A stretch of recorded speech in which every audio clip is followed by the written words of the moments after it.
So in the last class we studied about the preparation of ammonia. So in this class we are going to study about the physical properties and chemical properties and uses of ammonia. So the first physical property is it is a colorless gas with pungent odor. The first property, ammonia is a colorless gas with pungent odor. And the second point, its freezing point and boiling points are very less. And its freezing point is 195.2 kelvins and the boiling point is 239.7 kelvins. Next point is its density is lower than air. If its density is low, then it is lighter than air. So the third point, its density is low and it is lighter than air. And the next point, it is more soluble in water. Ammonia is a covalent compound. Generally, covalent compounds are insoluble in water. They are more soluble in organic solvents. But in this case, ammonia is more soluble in water. The reason behind, due to the presence of hydrogen bonding. This type of hydrogen bonding present in the solid and liquid state also. Because of this hydrogen bonding, its solubility in water will be more.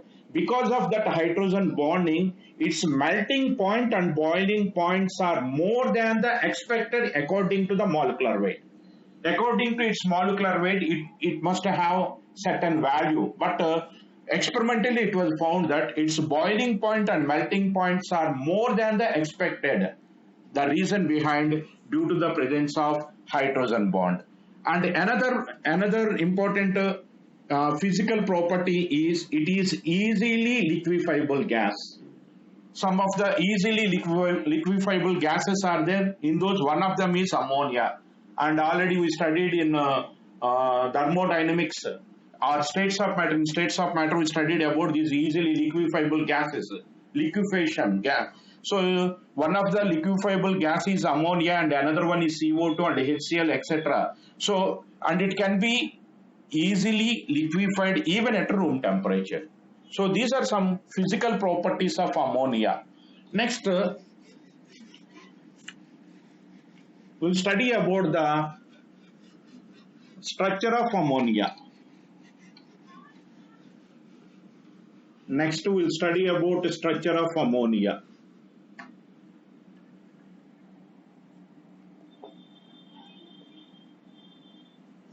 Structure of ammonia. So the structure of ammonia, nitrogen contain one lone pair and three bond pairs. So according to valence shell electron pair repulsion theory, the geometry of the molecule must be pyramidal because three bond pairs and one lone pair. Geometry is pyramidal. And the hybridization of nitrogen is sp3. And the bond angle is 107 degrees.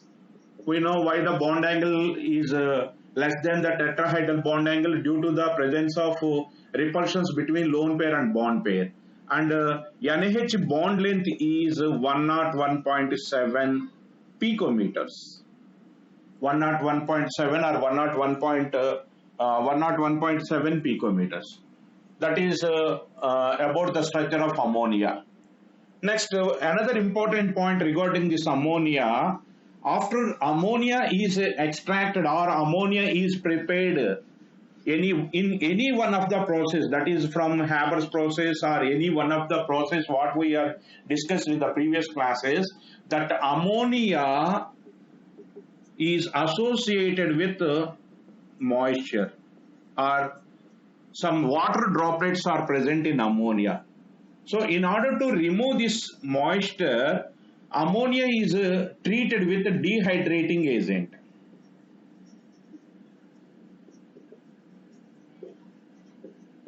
It is called drying. So ammonia is subjected to drying by using dehydrating agent. So the dehydrating agent here we use CaO. And other dehydrating agents are there. That is H2SO4 is there, and P2O5 is there, and CaCl2 is there. These are also dehydrating agents. CaO is also dehydrating agent. So during the drying of ammonia, these dehydrating agents cannot be used. These dehydrating agents cannot be used. Why these dehydrating agents cannot be used? Because ammonia reacts with H2SO4, ammonia reacts with P2O5, ammonia reacts with calcium chloride. So because of that reason, even though these are a good dehydrating agent, these reagents cannot be used for drying of ammonia. For ammonia, the drying agent is CaO. So the question will come in the form of why H2SO4, P2O5, CaCl2 cannot be used as a drying agent for ammonia. The reason, they react with one another. CaO does not react with. So that is the reason why we are using CaO as a drying agent for ammonia. Next, chemical properties. Next, chemical properties. So ammonia contains one lone pair. When it contains lone pair, it acts as a Lewis base. It means that it has the ability, Lewis base means electron pair donor. Lewis base means electron pair donor. So ammonia can donate lone pair of electrons. So, and remember one more important point, lone pair or electron pair donor. Electron pair donor is called ligand. We use this type of ligand term in complex compounds. So ammonia acts as a ligand also. So due to the presence of lone pair, it acts as a Lewis base. So if it is a base in aqueous solution, it reacts with water and it gives NH4 plus and OH minus. In this case, what happens is water donate H plus to ammonia. So H plus acceptor is acid. So H plus acceptor is base according to Bronsted theory. Sorry. H plus acceptor is base according to Bronsted theory. So ammonia is a Lewis base due to presence of lone pair of electrons and has the ability to donate lone pair of electrons, and it is also Bronsted base because it has the ability to accept H plus from water. So it is a base 1. It donated H plus, so it is a acid 1. Now NH4 plus has the ability to donate H plus to OH minus, so it is a acid 2, and it is OH is a base 2. Now this NH3 and NH4 and H2O and OH minus are nothing but conjugate acid base pairs.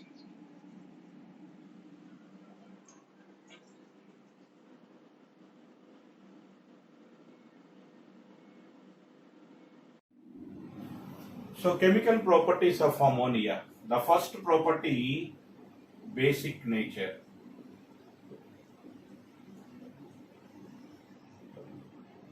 So the first property is basic nature. Ammonia contains lone pair of electrons. So not only it contains lone pair of electrons, and it has the ability to donate lone pair. It has a lone pair and has the ability to donate lone pair. So electron pair donor is base according to Lewis theory.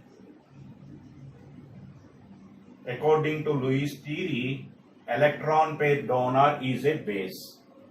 So ammonia is a base according to Lewis theory, and also it is base according to Bronsted-Lowry theory also.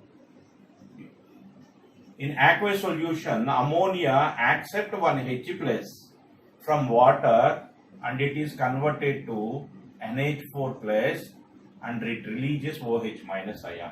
So in this case, H2O donates one H plus. So H plus donor, it is acid according to Bronsted theory and it is base according to Bronsted theory. So ammonia is a base according to Lewis theory and also ammonia is a base according to Bronsted-Lowry theory. We know all Bronsted bases are Lewis bases. So according to Bronsted-Lowry theory and Lewis theory, ammonia is a base. And in aqueous solution, ammonia is present in the form of NH4OH. In aqueous solution, ammonia is present in the form of NH4OH. Due to the presence of OH minus, aqueous solution of ammonia is basic in nature. Aqueous solution of ammonia is basic in nature. So when it is basic in nature, it reacts with acids and it forms salts. So the second property is reaction with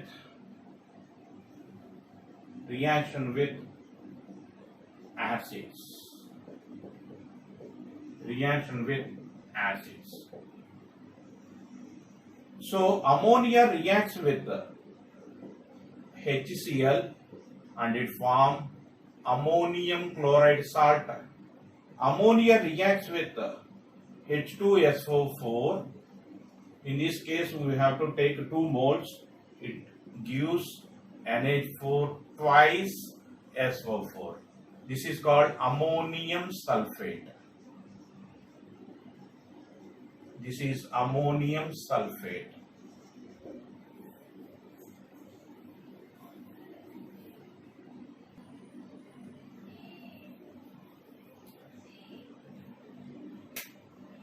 It is called ammonium sulfate. So it is ammonium chloride. It is ammonium chloride. It is ammonium sulfate. So ammonia reacts with acids and it forms salts. And the third property,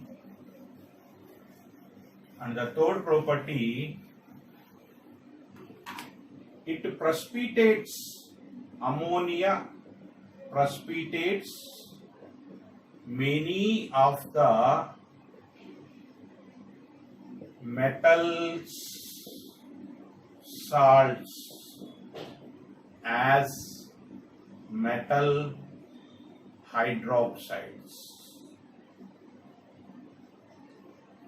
Ammonia precipitates many of the metal salts as metal hydroxide. For example, if you take AlCl3, it is a salt. It reacts with 3 moles of ammonium hydroxide. It means that aqueous solution of ammonia.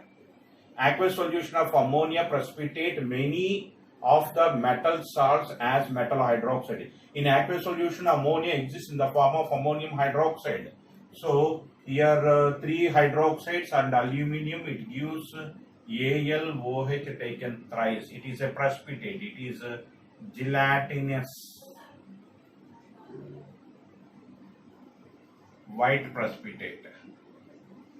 And after that we will get 3 moles of NH4Cl. And next, if you take ZnSO4, it reacts with 2 moles of NH4OH and it gives ZnOH taken twice along with NH4 twice SO4. So here ZnSO4 is white color PPT. Similarly, it reacts with CuSO4. Aqueous ammonium hydroxide reacts with CuSO4. It gives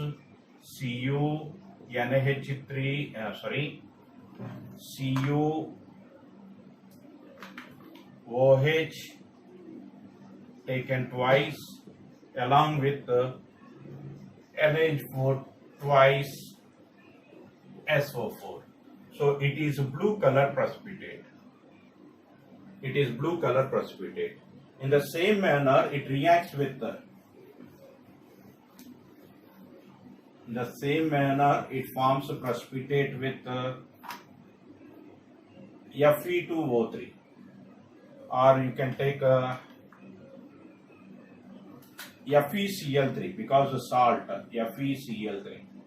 FeCl3 reacts with ammonium hydroxide. It forms oxide precipitate, H2O plus NH4Cl. This is nothing but brown color.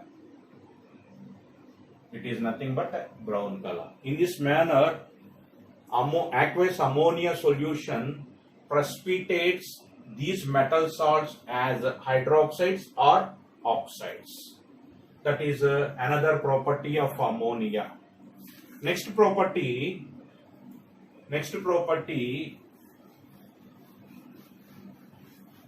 NaH3 contains lone pair of electrons. As a result, it acts as a Lewis base, and it is a weak Lewis base. It is a weak Lewis base, and it acts as a ligand. So it donates lone pair of electron to the transition metal ions. Example, if you take Cu plus 2, it will donate lone pair of electrons 4, and it forms a complex Cu NaH3 taken 4 plus 2.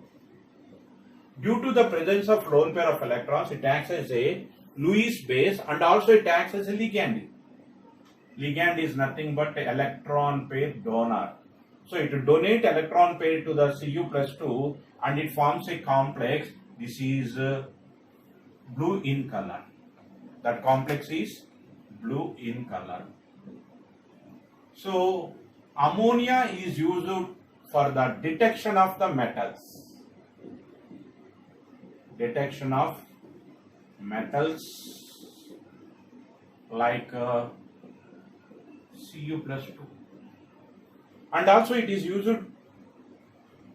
and also ammonia is used to detect Ag plus also. If you take Ag plus, it reacts with the Cl minus and converted to AgCl. Here Ag plus is colorless. Here AgCl is white in color. Now this white color AgCl, when it reacts with 2 moles of NaH3, it will take lone pair of electrons. It will donate lone pair of electrons to Ag plus, then it forms a complex Ag NaH3 taken twice Cl. It is colorless. It is white color. So in this manner, ammonia is used to detection of metals like Cu plus 2 and Ag plus. If the given salt consists of Cu plus 2, when ammonia is added to that Cu plus 2 ion, it gives blue color. If the given salt consists of Ag plus in the form of AgCl, to that if you add ammonia, then you will get a colorless solution. So in this manner, based on the color, we can detect the sum of the metal ions, especially Cu plus 2 and Ag plus 3. This is the another chemical property of ammonia. This is another chemical property of ammonia. Next, another property, reaction with sodium metal. Reaction with sodium metal. So sodium metal reacts with 2 moles ammonia. It gives NaNH2. This is called sodamide. It is called sodamide. Along with it liberates hydrogen gas. This sodamide is one of the important organic reagent. It acts as a dehydrohalogenating. It acts as dehydrohalogenating. Dehydrohalogenating means removal of HX. In the organic compound, it removes hydrogen halide. So, sodamide acts as a dehydrohalogenating agent. Next, sodium metal in liquid ammonia. Sodium in liquid ammonia is a very important reagent in organic chemistry. Sodium in liquid ammonia is a very good reducing agent. Sodium in liquid ammonia is a very good reducing agent. So this reducing agent is used to convert unsymmetrical alkyne. If you take alkyne, unsymmetrical alkyne, when we use sodium in liquid ammonia, then we will get here reduction will take place. So we will get a trans product, that is a trans alkene is obtained. To get a trans alkene, we use the sodium in liquid ammonia. If we use Lindar's catalyst, then we will get a cis product. So sodium in liquid ammonia is a very good reducing agent. When we use this reducing agent, we will get a trans product. So sodium in liquid ammonia, when we use the sodium in liquid ammonia, that reaction we called brick reduction. That reaction is called brick reduction. Next, sodium in liquid ammonia. Regarding the sodium in liquid ammonia, some other important information. That is sodium in liquid ammonia, that is sodium reacts with X plus Y moles of ammonia. It gives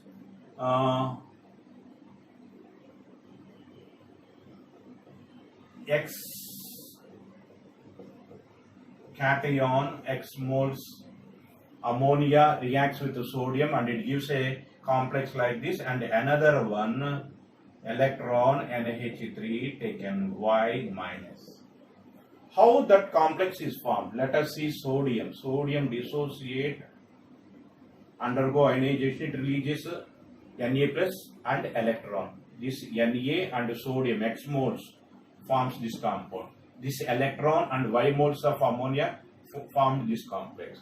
Here cation is there, anion is there. If cation and anion both are there, it is a good conductor of electricity. It is a electrolytic conductor. Electrolytic conductor. It acts as a electrolytic conductor. Electrolytic conductors are those which conduct electricity due to ions. This type of electrolytic conductors we use in inverter batteries, automobile batteries, etc. So, sodium in liquid ammonia acts as an electrolytic conductor, and also sodium in liquid ammonia acts as electronic conductor. Electronic conductor. Electronic conductors are those which conduct electricity due to passage of electrons. So, due to the presence of electrons here, it acts as a good conductor of electricity. So, it is also called electronic conductor. So, whenever any substance which acts as both electrolytic and electronic conductor, such type of conductors are called mixed conductors. They are called mixed conductors. So, sodium in liquid ammonia acts as a mixed conductor. Sodium in liquid ammonia acts as a reducing agent. Sodium in liquid ammonia is used to get trans product during reduction of unsymmetrical alkynes. Next, sodium in liquid ammonia, due to the presence of electrons, the solution becomes blue in color. The solution is blue in color.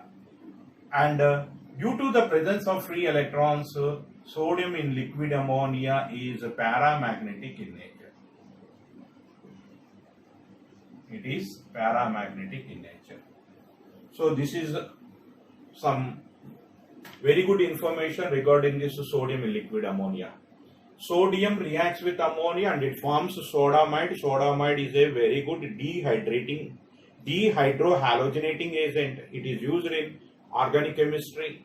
And also sodium in liquid ammonia is a mixed conductor. And the solution is blue in color due to the presence of electrons, and it is a paramagnetic due to the presence of again free electrons. So that is about sodium in liquid ammonia. And the next property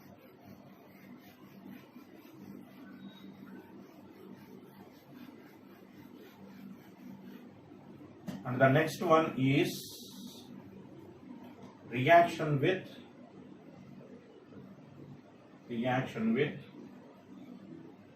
chlorine.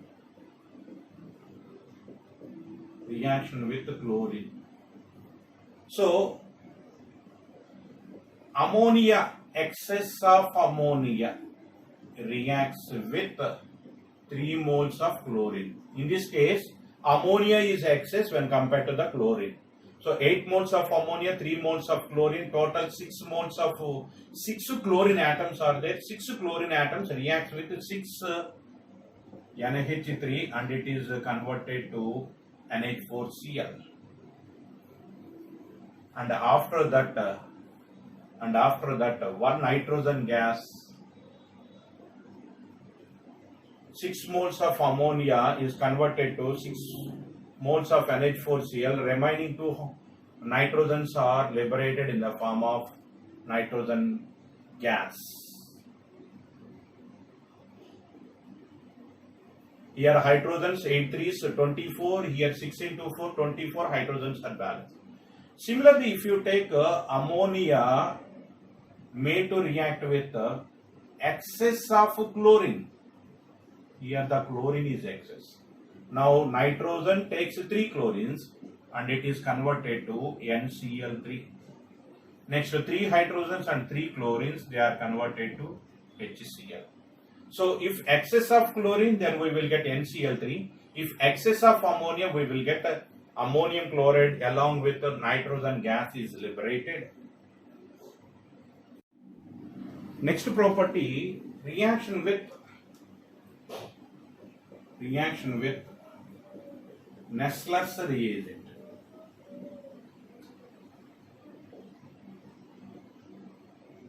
Reaction with Nessler's reagent.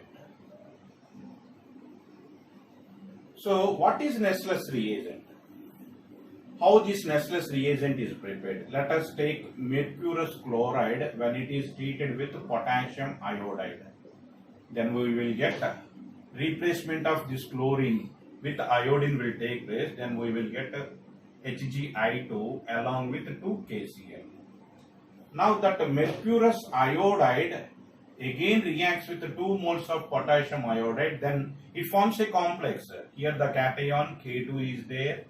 Next Hg, iodines 4 are there, HgI4. This is called Nessler's reagent. It is called a Nessler's reagent. To this Nessler's reagent, if ammonia is added, then we will get a brown colored solution. We will get a brown colored solution. So that formation of brown colored solution when Nessler's reagent is added to ammonia is the test used for identification of ammonia, confirmation test for ammonia. The test used for confirmation of ammonia, the reagent used is Nessler's reagent. So ammonia can be presence of ammonia can be confirmed by using Nessler's reagent. These are some chemical properties regarding this ammonia. Next, identification of ammonia. How ammonia is present or ammonium ions are present in a given salt can be known. So for that, let us take identification or test for ammonia. test for ammonium ions. Next one, test for ammonium ions.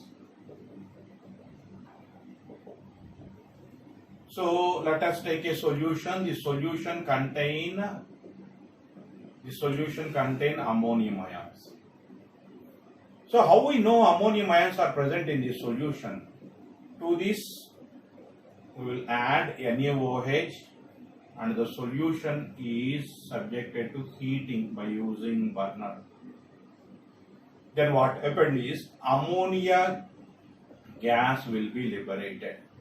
When ammonia gas is liberated, that the liberation of ammonia gas can be detected based on its pungent smell.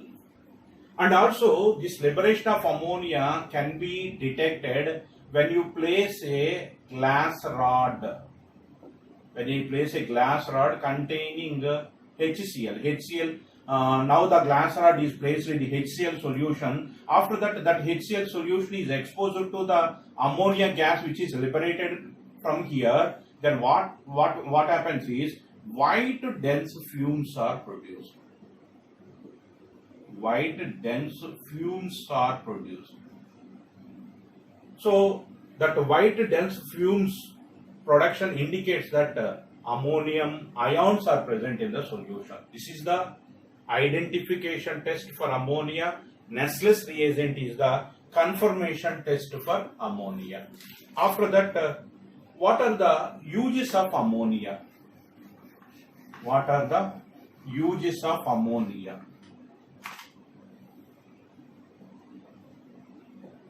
It is used in the preparation of urea. Second, it is used in the preparation of nitrogen containing fertilizers.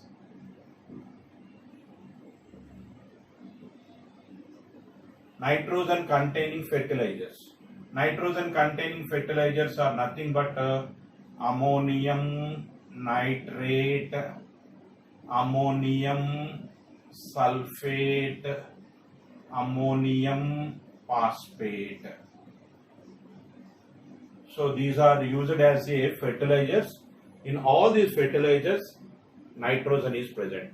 In order to prepare this type of nitrogen containing fertilizers, we use ammonia. And the next one is ammonia is used to prepare some inorganic compound. Inorganic compound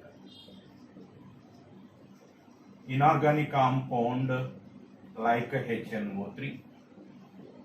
And also ammonia, last point, ammonia is liquid ammonia is also used as a refrigerant,